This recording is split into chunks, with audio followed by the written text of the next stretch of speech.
donc Nicolas Boisson, je suis en charge des TIS au CFA IFORM de Coutances. Et donc là, on est engagé dans de nombreux projets numériques et on rejoint justement la communauté pour la première fois. On a effectivement commencé la formation à distance et qui va prendre de plus en plus de place. Je suis aussi là pour accompagner les enseignants dans toutes leurs nouveautés, les projets en termes de nouveautés numériques.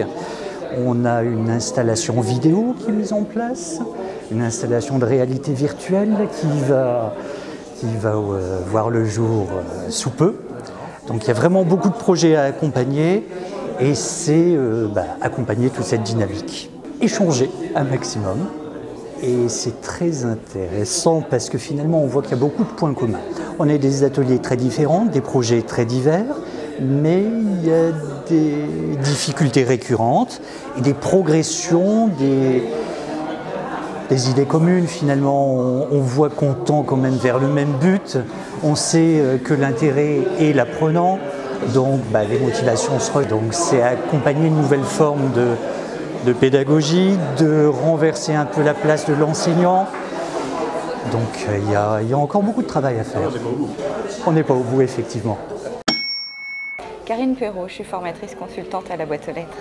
Alors on travaille depuis un moment aussi sur la multimodalité, sur la formation à distance avec nos stagiaires. Donc on a mis en place tout un système pour qu'ils puissent aussi travailler sur une plateforme à distance. Par curiosité, pour retrouver d'autres idées, pour avancer, parce que quand on est dans sa petite structure, parfois on reste un petit peu sur ce qu'on fait, alors que ça évolue tellement vite, c'est toujours intéressant d'aller rencontrer les autres qui travaillent sur ce même sujet et puis s'ouvrir à d'autres choses et tester de nouvelles choses. Alors là, j'ai vu que la moitié. Après, ça donne toujours envie de tester de nouvelles choses quand on vient aux journées de communautique. Donc voilà, on veut toujours aller un petit peu plus loin que ce qu'on fait déjà et puis essayer toujours d'améliorer ce qu'on fait et puis de proposer de nouvelles choses. Et l'idée de centre, j'ai bien retenu là par rapport à la maison des mots, l'idée de centre ouvert, accessible à tout le monde en permanence, ça c'est pas mal ça. Proposer d'autres moyens d'y accéder. Tout repose en fait sur l'autonomie de la personne à partir du moment où elle devient autonome et puis où elle sait ce dont elle a besoin.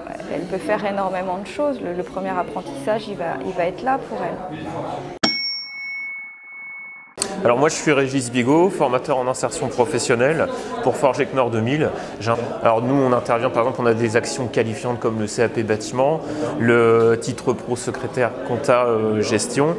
On est aussi sur la prestation CAC, contrat d'accès à la qualification depuis maintenant 8 ans, qui permet en fait aux 16-25 et adultes de se réorienter professionnellement.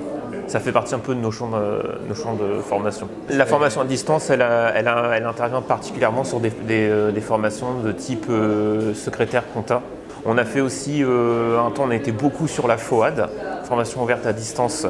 Et c'est quelque chose qu'on continue de toute façon, nous, à se positionner dessus, parce que de toute façon c'est ce qui est de plus en plus demandé dans les appels d'offres, ça et y compris de toute façon toute la partie numérique. Moi depuis 3 ans maintenant j'anime sur les outils de recherche d'emploi qui sont sur le portail Pôle emploi Emploi Store, qui recoupe à peu près 300 outils. J'avais pas forcément de questions à proprement parler, mais c'est toujours intéressant de rencontrer différents professionnels et acteurs de la formation pour voir eux comment ils ont vécu les choses, comment ils ont mis en place en fait cet aspect numérique, parce que nous on continue dans cette voie justement et on se rend compte effectivement qu'ils ont eu des avancées, ils ont eu parfois des freins, comment ils ont surmonté les choses, et c'est intéressant parce que nous justement on est aussi dans cette démarche là et tout ce qu'on entend là aujourd'hui peut nous être utile. Je suis Esther Pickering, chargée du développement numérique et digital du CFA Sport, Animation, Tourisme, qui est basé à Louvigny.